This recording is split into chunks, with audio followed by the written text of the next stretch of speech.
벌써 1월이 지나고요. 2월의 첫날이죠. 첫 주가 되었습니다. 여러분, 우리가 인생을 살다 보면은 때로 벼랑 끝에 서는 것 같은 그런 때들이 있습니다. 여러분, 인생이 벼랑 끝에 선다는 건 어떤 걸까요? 앞이 꽉 막힌 것, 사방이 다 내가 도저히 헤쳐나갈 수 없는 그런 상태, 아무런 소망이 보이지 않는 그런 상태가 아닐까 싶습니다. 여러분, 신앙이 있든지 없든지 상관없이 험악한 세상을 살아가는 우리 인생들은요, 누구나 그 벼랑 끝에 서게 됩니다. 다분히 목회자라고 예외가 아니겠죠. 목회자 중에도 그런 분이 계시는데요. 미국에서 목회하시는 강준민 목사님이란 분이 계십니다. 이분은 제가 작년, 재작년 2년에 걸쳐 그 목회자 멘토링, 그 오륜교회 김은호 목사님과 함께 목회자 멘토링을 했잖아요. 그 첫 모임에서 그 미국에서 오셔서 같이 멘토를 하루를 같이 했습니다. 밤늦게까지.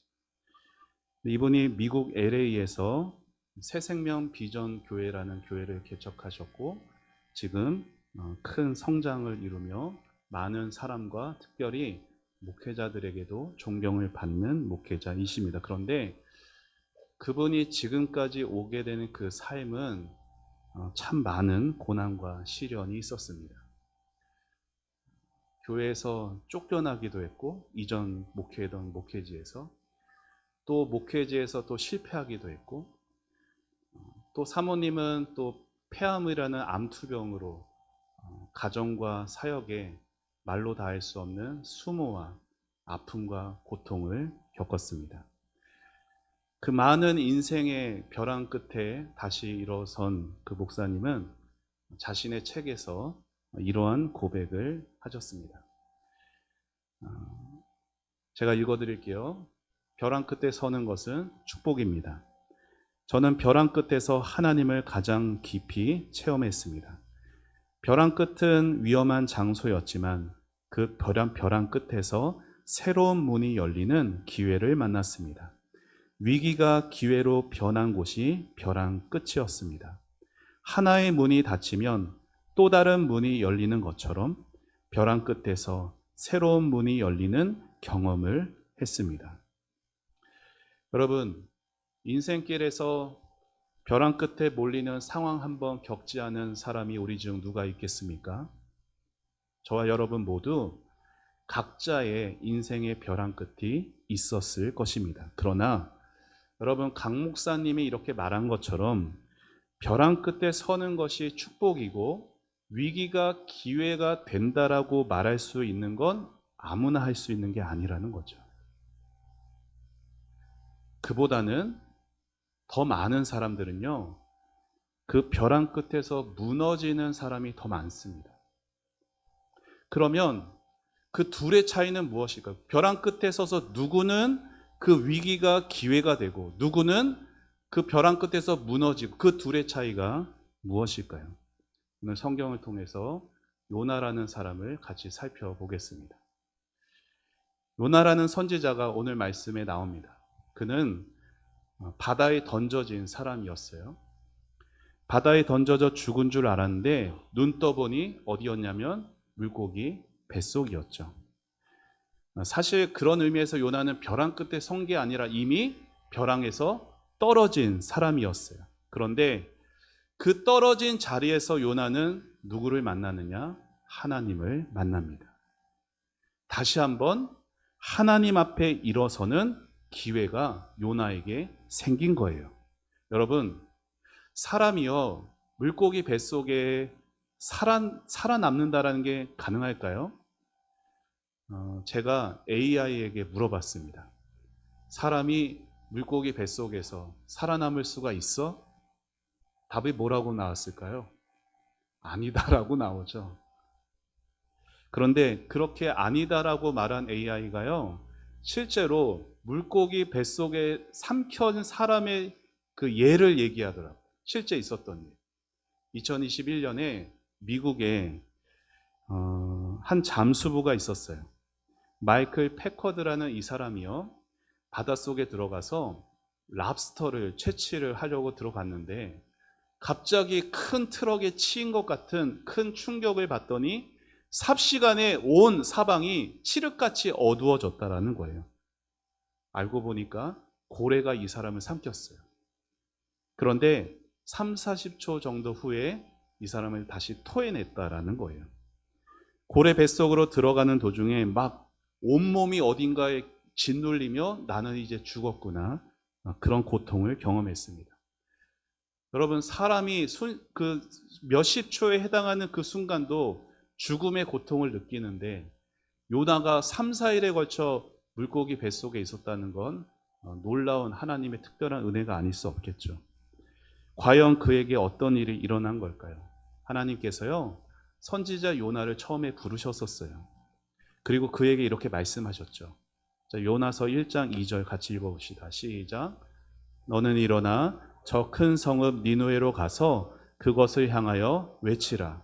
하나님의 말씀이 떨어지자마자 요나는 바로 길을 떠났어요. 그런데 그 길을 떠난 게 하나님 말씀에 순종하여 니느웨 쪽으로 간 게 아니라 정반대 방향인 다시스 쪽으로 향했죠. 하나님의 얼굴을 피하여서 도망간 거예요. 하나님은 이런 요나를 어떻게 하셨느냐? 다시 찾아오십니다. 그리고 그를 바다에 던지셨고 물고기에게 명하여 그를 삼키게 하셨어요. 여러분, 생각해 봅시다. 만약에 하나님께서 다시스로 도망가는 요나를 그냥 내버려 두셨다라면 어떻게 됐을 거예요? 그의 인생은 거기서 끝났을 거예요. 하지만 하나님께서는 불순종하고 도망가는 이 요나를 그냥 두지 않으셨어요. 끝까지 찾아오셔서 마침내 다시 일으켜 주셨죠. 여러분, 이런 하나님이 얼마나 은혜의 하나님입니까? 우리 인생을 그냥 내버려 두지 않으시는 하나님이 은혜의 하나님이신 줄 믿습니다. 오늘 우리가 생각과 마음과 상황이 무너지더라도 하나님은요, 여러분의 붙드신 그 손을 절대로 놓지 않으신다라는 거예요.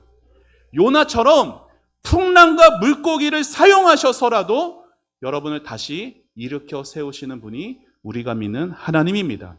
그 하나님이 계시기 때문에 오늘도 죄인인 우리에게 소망이 있는 것이죠.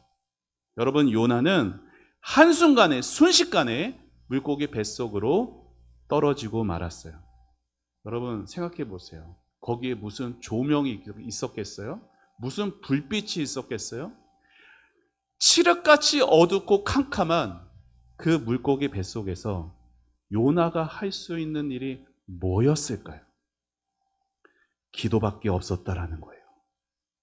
그런데 여러분, 바로 그 기도밖에 할 수 없는 그 상황이 사실은 하나님의 은혜라는 것을 아십니까? 인생을 살다 보면은 내가 정말 기도밖에 할 수 없는 때들이 오거든요. 그런데 그때는 저주가 아니라 하나님의 특별한 은혜라는 걸 아셔야 돼요. 어쩌면 우리는 너무 복잡하게 또는 너무 편안한 삶을 사느라 우리 주님께 전심으로 기도하는 것을 잊어버렸는지도 모르겠어요. 오늘날 이 시대가 어때요? 하나님 앞에서 절박해지기가 어려운 시대예요. 하나님 앞에서 전심으로 매달리기가요, 참 어려운 시대입니다. 오늘 예배하는 여러분의 삶은 어떠하십니까? 혹 벼랑 끝에 서 계십니까? 눈앞에 아무런 소망이 보이지 않는 그러한 메마른 인생길을 걷고 계십니까? 벼랑에서 떨어진 그 인생이 이제 나는 안 되는구나 하는 그 아픔을 안고 살아가고 계시진 않으십니까? 기억하시기 바랍니다. 저를 따라해 보시죠. 하나님이 나를 여기까지 인도하셨다면 하나님이 하실 일이 있으신 거다.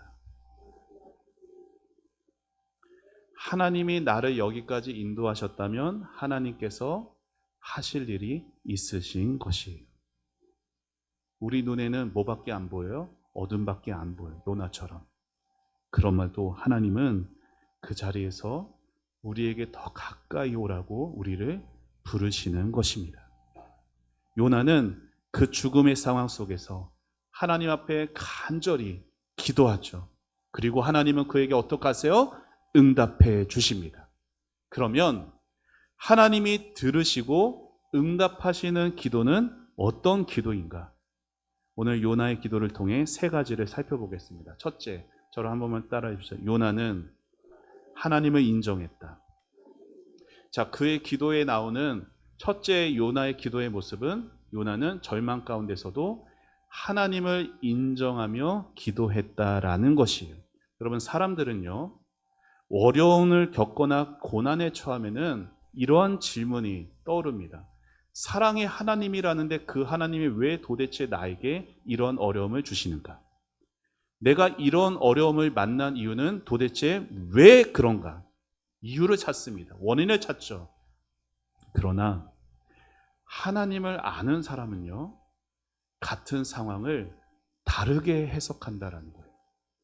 하나님을 아는 사람은 이렇게 고백을 합니다. 같이 함께 읽어봅시다. 시작. 하나님께서 내게 이 고난을 허락하신 것은 이 일을 통해 하나님이 하실 일이 있기 때문이다. 한 번만 더 읽어봅시다. 시작. 하나님께서 내게 이 고난을 허락하신 것은 이 일을 통해 하나님이 하실 일이 있기 때문이다. 여러분, 우리가 이 믿음으로 우리의 상황을 바라보게 되면은 그 상황 속에서 누구를 바라보게 되느냐? 하실 일이 있으신 하나님을 바라보게 되는 거예요. 성경은 요나가 하나님께 간절히 기도했다라고 말하는데요. 여기 이 기도했다라는 것이 우리 표현에는 과거형이지만 히브리 원어에는 미완료형으로 돼 있어요. 미완료형, 완료가 안 됐다라는 거예요. 말 그대로. 무슨 말이에요? 한 번 하고 끝난 기도가 아니라 멈추지 않고 계속해서 반복하여 기도했다라는 것이에요. 그러니까 요나는 하나님 앞에 지금 포기하지 않고 끈질기게 기도했다라는 거죠. 그 모습이 어떠했는지. 자, 오늘 보면 2절을 같이 읽어봅니다. 시작. 이르되 내가 받는 고난으로 말미암아 여호와께 불러 아뢰었더니 주께서 내게 대답하셨고 내가 스올의 뱃속에서 부르짖었더니 주께서 내 음성을 들으셨나이다. 아멘. 요나는 지금 닥친 이 고난을 우연 또는 불행으로만 보지 않습니다. 하나님이 허락하신 일로 요나가 지금 이 일을 받아들이게 된 거예요. 그렇게 하나님을 인정하며 하나님 앞에 나아가 계속해서 부르짖고 있는 것이죠. 1장에서 요나가 하나님께 부름을 받았을 때 저 니느웨로 가서 나의 뜻을 전해라, 회개하고 주님의 말씀을 순종하라, 그렇게 하나님의 말씀을 들었으나 그는 그 말씀을 거스르고 도망을 갔어요. 그런데 물고기 뱃속 그 죽음의 눈앞에서 처참한 자리에서 그는 그제서야 자신의 영혼을 들여다보게 되는 거예요. 내 영혼이 이렇게 무너져 있었구나. 하나님의 말씀에 불순종하고 내 고집대로 갔던 내 모습을 요나는 물고기 뱃속에서 마주하게 됐던 것입니다. 그리고 그때 요나는 하나님 앞에 나아가 간절히 부르짖게 되었고 그 절박한 자리에서 부르짖는 그 기도의 자리가 요나를 다시 선지자답게 변화되게 했던 것이에요. 여러분, 우리 믿음의 선배들도요, 다 이러한 골짜기를 지나왔던 사람들이었어요. 2차 세계대전 중에 어니스트 고든이라는 사람이 있었습니다. 스코틀랜드 출신이고 영국 군 장교였어요. 그의 나이가 24살이었어요. 그런데 2차 세계대전 전투 중에 그는 일본군의 포로로 잡히게 되었고 태국의 콰이강 수용소로 끌려오게 되었습니다.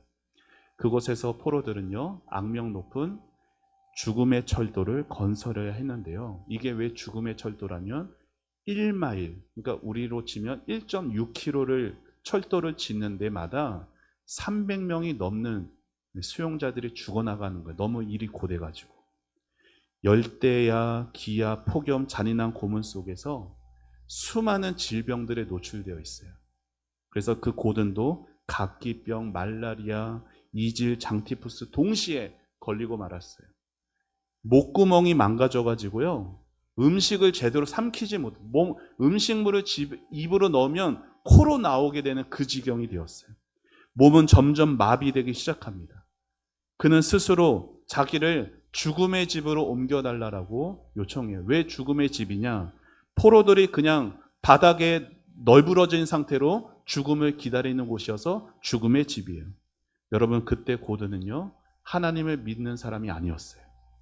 악취와 벌레가 들끓는 그 차디찬 그 죽음의 바닥에서 그는 이제 내 마지막으로 부모님에게 편지를 쓰고 죽어야겠다.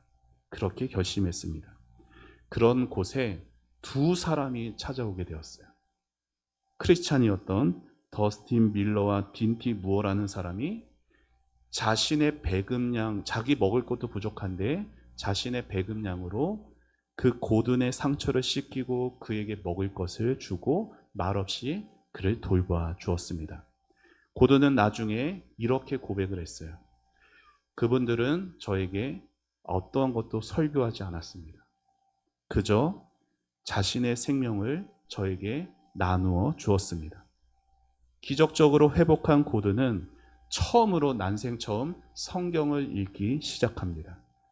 그리고 성경을 읽으며 자신의 영혼을 돌아봅니다. 하나님 없이 살아왔던 내 힘만으로 살아왔던 이 교만한 모습을 그는 정직하게 마주하게 되었어요.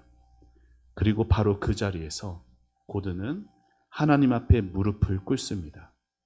그리고 하나님을 만나게 됐어요. 그 후에 수용소에 비공식 군목이 되어서 자기처럼 죽어가는 포로들에게 복음을 전하게 되었습니다. 필립 얀시라는 기독교 작가가 이 이야기를 기록하면서 이러한 글을 씁니다. 같이 읽어봅시다. 시작. 믿음은 하나님 외에는 아무 희망도 없을 때 번성한다. 다시 한번 시작. 믿음은 하나님 외에는 아무 희망도 없을 때 번성한다. 여러분, 오늘 우리의 믿음이 왜 자라지 않는가? 그 이유 중에 하나는 아마 하나님 외에 다른 대안을 내가 갖고 있기 때문이에요. 하나님이 없어도 내 힘으로 할 수 있는 것들이 내 안에 있기 때문에 우리가 하나님을 의지하지 않는 거예요. 그러니까 우리의 믿음이 오늘 자라지 못하고 있는 것이죠. 여러분, 죽음의 골짜기에서 다시 하나님을 바라보자 고든의 삶에 놀라운 일이 일어났습니다. 그 수용소에서 성경 공부가 시작되었고 서로 잡아먹을 것처럼 싸우던 그 포로들이 변하기 시작한 거예요. 그곳에 오케스트라까지 생기고 연극이 공연되고 학교가 세워집니다. 신앙 공동체로 변화되게 되었어요. 그리고 그 수용소에서 전쟁이 끝난 후에 고든은 목사가 됩니다. 그리고 미국의 프린스턴 신학교에서 학장을 역임하게 되었습니다. 죽음의 집에서 하나님을 만난 그 무신론자가, 하나님 없다라고 생각하며 살았던 그 사람이 그 고통과 죽음의 골짜기를 통과하며 벼랑 끝에서 하나님을 만나자 복음을 전하는 자로 그 인생이 변화되게 된 겁니다. 사랑하는 여러분, 인생 살다 보면요, 정말 세상이 끝날 것 같은 기분이 들 때가 있습니다. 아, 나 이제 어떻게 살지? 아, 내 인생이 이제 어떻게 되나? 막막한 생각이 들 때 다시금 가만히 눈을 들어 여러분을 사랑하는 여러분의 하나님을 바라보시기를 축복합니다. 여러분, 우리가 하나님 앞에 살아갈 때 당당할 수가 없어요. 그렇죠? 때로는 너무나 송구하고 내가 집사인데, 내가 권사인데, 내가 장로인데, 내가 목사인데 내가 이렇게까지 죄를 짓나 스스로 너무나 하나님 앞에 부끄럽고 하나님 앞에 쥐구멍이라도 숨고 싶은 그런 때가 있을 수도 있어요. 오히려 내가 잘못했기 때문에 내가 지금 이렇게 됐나 보다 라고 생각될 때도 있어요. 그러나 괜찮습니다. 다시 주님 앞에 무릎 꿇기만 하면 되는 거예요. 하나님은요, 우리가 무릎 꿇기만을 기다리고 계십니다. 하나님은요, 양손에 축복을 가지시고 우리가 무릎 꿇기를 기다리고 계시는 분이세요. 그리고 하나님 앞에 우리가 무릎 꿇음으로 나가면 하나님께서 정말로 주고 싶어 하시는 그 은혜를 우리에게 부어 주십니다. 그러면 물고기 뱃속에서 요나가 드렸던 그 절박한 기도는 무엇인가? 자, 우리 3절 같이 읽어봅시다. 시작. 주께서 나를 깊은 속 바다 가운데에 던지셨으므로 큰 물이 나를 둘렀고 주의 파도와 큰 물이 내 위에 넘쳤나이다. 아멘. 요나는 왜 자신이 이 바다에 던져졌고 왜 자신이 이 물고기 뱃속에 들어와 있는지 알게 됩니다. 요나가 알게 됐다라는 건 요나의 어떤 이유와 원인을 발견한 게 아니라 요나 안에서 이 모든 것이 빨간 글씨를 뭐라고 나와 있어요? 주께서 하나님으로 말미암은 거라는 걸 요나가 깨닫게 된 거예요. 이 모든 것들이 다 하나님의 손 안에서 이루어진 것이기에 모든 해결도 다 하나님께 있다라는 걸 깨닫게 된 거예요. 하나님께서 허락하신 것이기에 그 모든 것을 통해 하나님이 결국 영광 받으실 것도 요나는 깨닫게 된 거예요. 여러분, 이 기도에는 하나님을 향한 절대적인 믿음이 담겨 있어요. 어떤 상황에서도 나를 붙드시는 그 하나님, 인도하시는 그 하나님을 향한 그 믿음이 요나의 기도 가운데 담겨져 있는 것입니다. 여러분이 인생 가운데 당하는 모든 상황들에 대해서 하나님이 허락하신 것임을 우리가 정말로 알게 되면요, 고난을 바라보는 눈이 달라지게 된다는 거죠. 고난 가운데 원망과 불평이 아니라 하나님이 나를 이끌어 가시는 특별한 사랑의 통로가 될 수 있는 것이에요. 그래서 C.S. 루이스가 고난에 대해서 이렇게 말했잖아요. 제가 여러 번 말씀드렸는데 같이 읽어봅시다. 시작. 하나님은 우리의 즐거움 속에서는 속삭이시고 우리의 양심 속에서는 말씀하시지만 우리의 고난 속에서는 소리치십니다. 고난은 귀먹은 세상을 깨우시는 하나님의 확성기입니다. 아멘. 때로 우리 인생이 너무 복잡하고 분주해서 하나님의 말씀에 우리의 귀가 들려지지 않을 때가 많이 있습니다. 내 생각과 마음이 내 생각으로 채워져 있다 보니까 하나님의 말씀이 내 생각과 마음으로 들어오지를 못하는 거예요. 하나님의 뜻보다 내가 내 인생의 주인이 되어 있다 보니까 하나님의 뜻이, 하나님의 말씀이 귀담아지지 않는 거예요. 그런데 어느 날 그러한 내 인생에 고난이 찾아옵니다. 기도 외에는 할 수 없는 상황이 오는 거예요. 바로 그때 하나님께서 우리를 찾아오셔서 하나님의 마음과 하나님의 뜻을 말씀해 주십니다. 사랑하는 여러분, 그래서 고난은 하나님을 만나는 통로가 되는 것이죠. 힘겨운 시간을 보내온 성도들은 그런 고백들이 있어요. 목사님, 이 고난이 있었기에 제가 지금이라도 믿음으로 살아가고 있는 겁니다. 하나님, 이 고난이 없었다면 저는 진작에 하나님을 떠났을 거예요. 정말로 고난 가운데 유익을 경험한 성도에게는요, 이러한 고백들이 있어요. 사랑하는 여러분, 예수 믿는 삶이 어떤 삶이에요? 예수 믿는 삶은 예수 덕에 이 땅에서 잘 먹고 잘 사는 삶이 아니에요. 예수 믿는 삶은 때로 벼랑 끝까지 몰리는 것 같아도 바로 그 자리에서 하나님을 만나는 삶이 예수 믿는 성도의 삶입니다. 그런 믿음의 길을 살아갈 수 있는 저와 여러분이 될 수 있기를 주님의 이름으로 축원합니다. 요나의 기도 첫 번째가 뭐라고요? 하나님을 인정했다라는 거예요. 자, 두 번째, 저를 한번 따라해 보시죠. 요나는 하나님을 바라보았다. 요나는 절망 속에서도 하나님을 바라보며 기도했습니다. 여러분, 하나님을 바라본다라는 것이 얼마나 소중한 것인지 몰라요. 여러분, 예수님의 제자들 중에요, 큰 잘못을 한 두 제자가 나옵니다. 누군지 아세요? 한 명은 베드로고요, 한 명은 여러분 다 아시는 가룟 유다예요. 여러분, 가룟 유다만 나쁜 사람이 아니에요. 베드로도 가룟 유다도 하나님 앞에 큰 죄를 범했어요. 가룟 유다는 무슨 죄를 범했어요?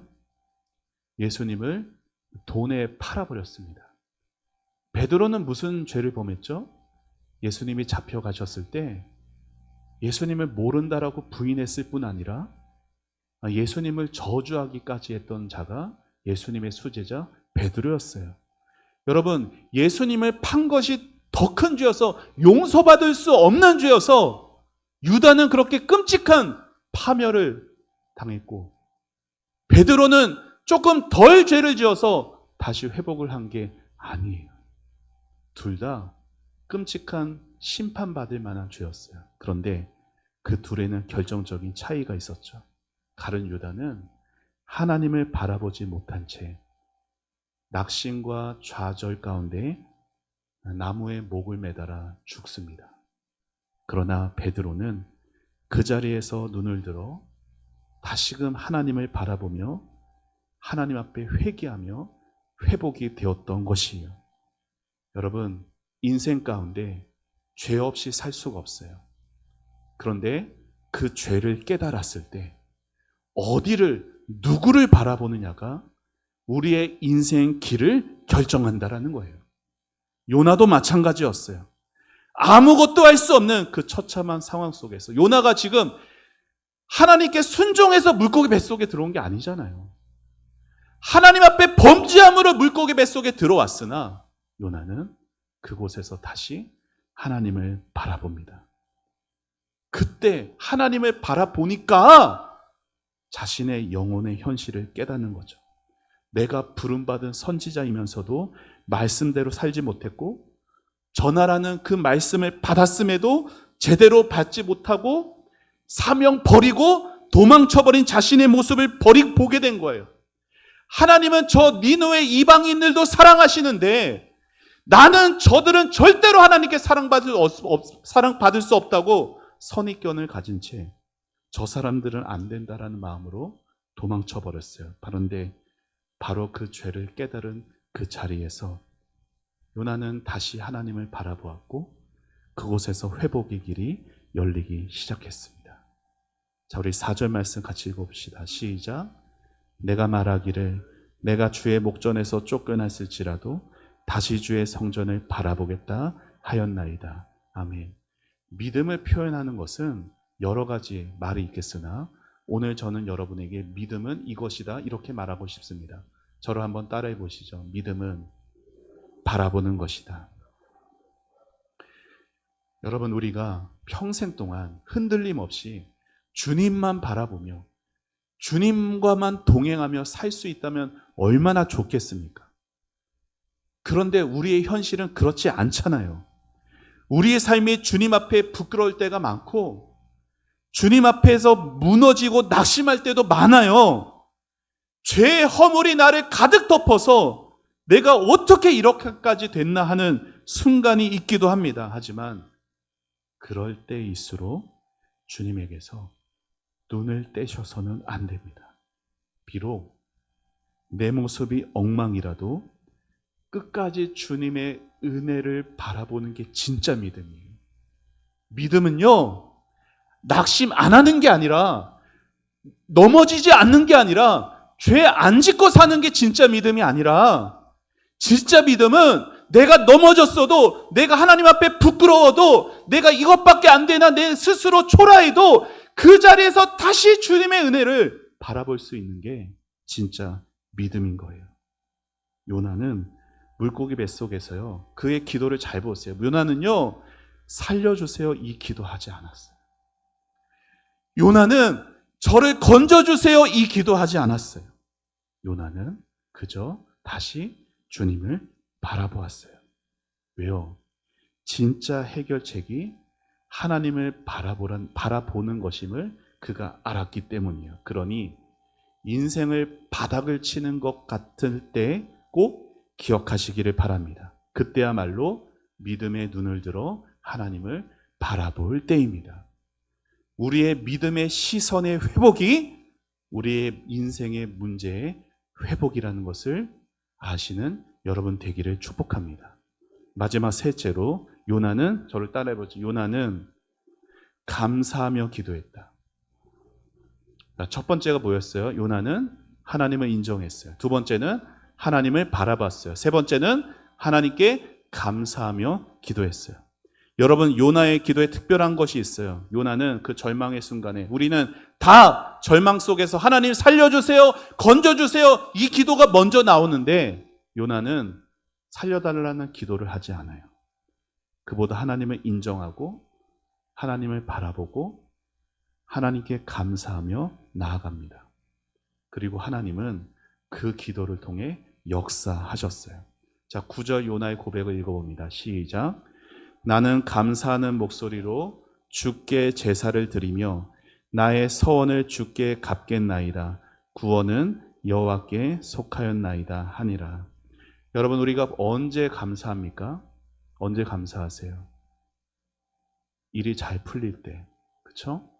여러분이 준비하고 계획한 것들이 잘 이루어져 갈 때, 뜻하지 않는 좋은 것을 받았을 때 우리는 하나님께 감사합니다.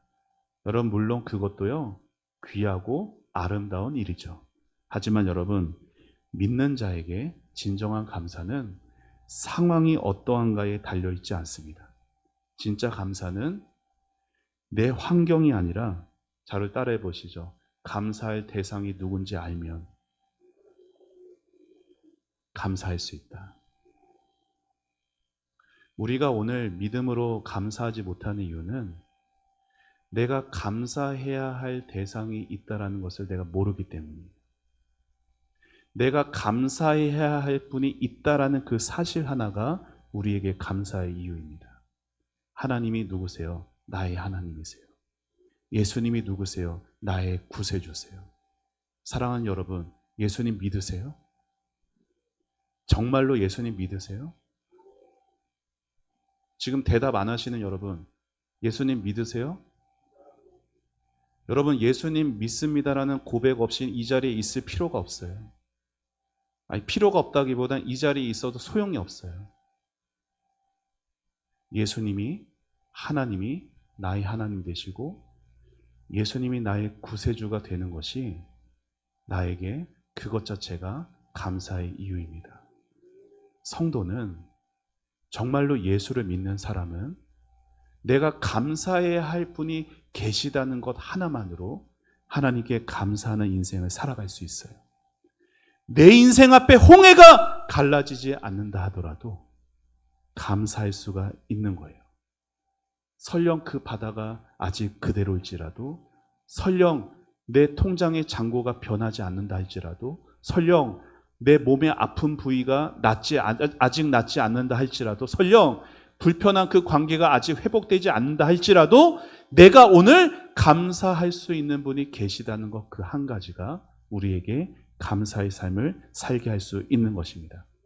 그런데 여러분, 놀라운 신비가 있어요. 그것은 우리가 상황을 뛰어넘어서 내가 감사할 수 있는 그 한 분이 계시다는 것으로 감사하면 그때 하나님의 위대한 역사가 일어납니다. 어느 교회에 성도님이 한 분 계셨어요. 병원에서, 이분이 암투병으로 몸이 아팠는데 병원에서 무슨 말을 들었냐, 더 이상 의학적으로 할 수 있는 게 없습니다. 퇴원시켰어요. 여러분, 그 퇴원한 그분의 심정은 어땠을까요? 기가 막히고 아주 하늘이 무너지는 것 같고, 이제 더 이상 나를 치료할 방법이 아무것도 없다니, 의자에 앉을 힘조차 없었습니다. 그런데 그분에게 유일하게 허락된 것이 하나 있었죠. 그게 뭐였을까요? 말이었어요. 하나님께 기도할 수 있는 거였어요. 하나님께 부르짖을 수 있는 거였어요. 그 성도님이 신방원 목사님에게 이러한 고백을 하셨어요. 제가 읽어드릴게요. 같이 화면 보시죠. 목사님, 저는 매일 밤 12시가 되면 하나님께 기도함으로 그날을 시작합니다. 매일매일 감사할 뿐입니다. 이렇게 살아있는 것도 감사하고 이제 조금씩 인생을 정리할 수 있는 시간을 주신 것도 감사합니다. 병원에서 더 이상 해줄 것이 없다라는 말을 들은 그분의 말에 이 고백이 나오며 얼굴은 미소가 가득합니다. 여러분, 세상에서는 누구도 할 수 없는 고백이고 그 미소는 하나님이 아니시면 누구도 가질 수 없는 미소이죠. 요나도 그 캄캄한 물고기 뱃속에서 같은 경험을 한 것이요. 그 처참한 죽음의 순간에 기도로 나아갔죠. 그리고 여러분, 그의 기도의 마지막 마디가 무엇인지 아세요? 같이 한번 읽어봅시다. 시작. 구원은 여호와께 속하였. 한 번 더 시작. 구원은 여호와께 속하였나이다. 요나는 이렇게 벼랑 끝에서 하나님을 만났습니다. 여러분, 요나가 물고기 뱃속에서 나와서 한 말이 아니에요. 상황이 바뀌어서 한 고백이 아니었어요. 내가 이 고백을 하면 하나님이 나를 건져주시겠지 계산하면서 한 고백이 아니었어요. 상황은 바뀐 것이 없었고 여전히 어둠 속이었지만 그는 하나님을 인정하고 하나님을 바라보며 감사했습니다. 그리고 하나님은 이런 요나에게 어떻게 응답하셨을까요? 자, 10절 같이 읽어봅니다. 시작. 여호와께서 그 물고기에게 말씀하시매 요나를 육지에 토하니라. 아멘. 사망의 음침한 골짜기에서 요나의 육신도 요나의 영혼도 다시 살아나게 되었습니다. 하나님의 끝없는 자비와 포기할 줄 모르는 그 사랑이 요나를 기어이 살려내고 마신 것입니다. 우리의 삶에도 이런 하나님이 계세요. 여러분, 우리는 어떤 상황에서도 이런 하나님이 계시기 때문에 소망을 말할 수 있는 거예요. 이런 하나님이 계시기 때문에 다시 일어설 수 있는 거예요. 때로 우리 모습이 부끄럽고 때로 고개조차 들 수 없는 죄인의 모습일 수 있으나 그런데도 주님은 그러한 우리를 어떻게 바라보시느냐? 사랑의 눈으로 바라보십니다. 우리의 시선이 나를 여전히 사랑의 눈으로 바라보시는 그 주님이랑 우리의 시선이 다시 맞아야 돼요. 그래야 그 고난에서 견디고 승리하고 일어설 수가 있는 거예요. 내가 종일 땅만 보느라, 내가 종일 고난과 힘든 현실만 보느라 내가 오늘 주눅 들어있고 낙심되어 있는 것입니다. 주님 곧 나를 책망과 저주의 눈으로 바라보는 게 아니라 사랑의 눈으로 바라보시는 그 주님과의 시선이 다시 회복될 때 우리 안엔 놀라운 하나님의 역사가 일어나게 되는 겁니다. 서두에 말씀드렸던 그 강 목사님이 벼랑 끝에서 축복을 누린 사람에 대해서 이렇게 말했어요. 자, 이거는 같이 읽어보도록 합시다. 시작. 누구나 벼랑 끝에서 그런 경험을 하는 것은 아닙니다. 벼랑 끝에서 하나님의 은혜를 받아 누린 사람들은 올바로 반응한 사람들입니다. 벼랑 끝에 섰을 때 원망과 불평으로 반응하지 않고 오히려 감사, 기쁨, 믿음, 기도, 그리고 준비로 반응한 사람들에게 벼랑 끝은 축복의 장소가 됩니다. 아멘. 인생의 벼랑 끝에 몰렸을 때 하나님께서 예비해 주신 복이 있습니다. 그 복은 벼랑 끝에 섰다고 해서 무조건 주어지지 않습니다. 벼랑 끝에서 우리 안에 어떠한 반응이 있느냐, 하나님을 인정하고 하나님을 바라보고 하나님께 감사하는 자에게 하나님은 예비한 귀한 축복을 베풀어 주시는 것입니다. 사랑하는 여러분, 요나에게 임하셨던 하나님은 한 손에는 태풍을 가지고 요나에게 다가가셨지만 한 손에는 축복을 가지고 요나에게 다가가셨어요. 그 하나님은 우리가 믿는 같은 하나님이에요. 하나님은 여러분 인생에도 한 손에는 때로는 무서운 징계를 가지고 다가가실 수도 있어요. 그러나 하나님은 그렇게만 한 하나님이 아니에요. 하나님은 그 한 손에 여러분을 향한 축복과 자비와 긍휼을 가득 담아 여러분에게 다가오시는 분이십니다. 인생의 벼랑 끝에서 나를 사랑의 눈으로 바라보시는 그 하나님을 향해 우리가 믿음의 눈을 들어 인정하고 바라보고 감사할 때 하나님이 예비하시는 그 두 번째 기회는 언제나 우리 앞에 마련되어 있는 줄 믿습니다. 하나님은 우리를 기어이 살려내시고 마는 분이십니다. 하나님은 우리를 포기하지 않으시는 참 좋으신 아바 아버지 되십니다. 요나를 고쳐서라도 사용하신 그 하나님은 우리를 포기하지 않고 내버려 두지 않으시고 우리를 다시 일으키시사 요나와 같이 다시 사명의 자리로 보내시는 좋으신 우리 하나님이십니다. 2월을 시작하면서 새해를 시작했던 우리의 마음이 다시금 사명의 자리로 하나님을 인정하고 바라보며 감사하며 인생에 피할 수 없는 그 벼랑이 온다 할지라도 하나님이 기뻐 받으시는 그 반응함으로 하나님의 축복을 누리며 힘있게 일어서는 삶을 살아가길 주님의 이름으로 축원합니다. 우리 함께 찬양하고 기도하겠습니다.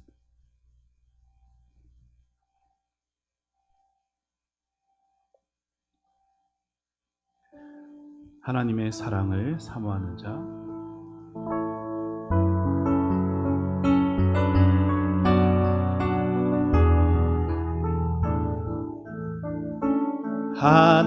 하나님의 사랑을 사모하는 자, 하나님의 평안을 바라보는 자, 너의 모든 것 창조하신 우리 주님이 너를 얼마나 사랑하시는지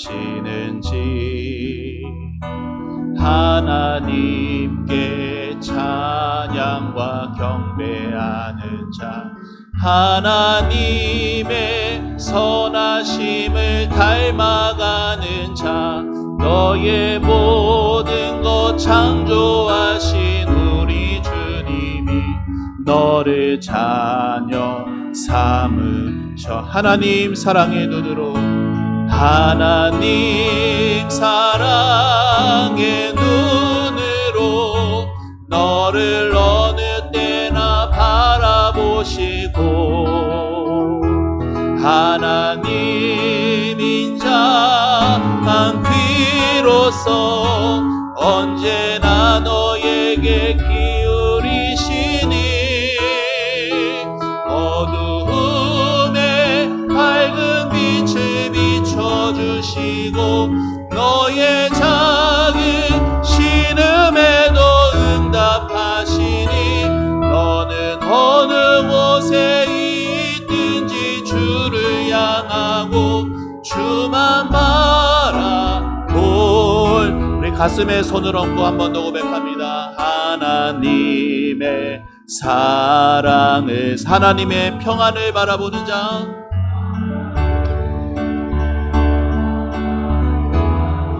너의 모든 것 창조하신 너를 얼마나 사랑하시는지. 아멘. 하나님 감사합니다. 찬양과 경배하는 자, 하나님의 선하심을 닮아가는 자, 너의 모든 것 창조하신 우리 너를 자녀 삼으셨네. 여러분 하나님의 자녀이십니다. 하나님 사랑의 눈으로 우리 손들고 찬양합시다. 너를 어느 때나 바라보시 하나님 인자귀로서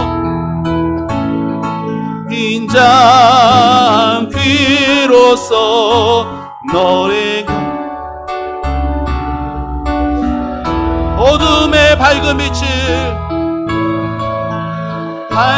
빛을 비춰주시고 너의 작은 신음에도 응답하시니 너는 어느 곳에 있든지 주를 향하고 주만 바라고 하나님 사랑의 눈으로 하나님 사랑의 눈으로 너를 어느 때나 바라보시 하나님 인자귀로서 하나님 인자 언제나 너에게 기울이시니 어둠의 밝은 빛을 비춰주시고 너의 작은 신음에도 응답하시니 너는 어느 곳에 있든지 주를 향하고 주만 바라볼지라 주만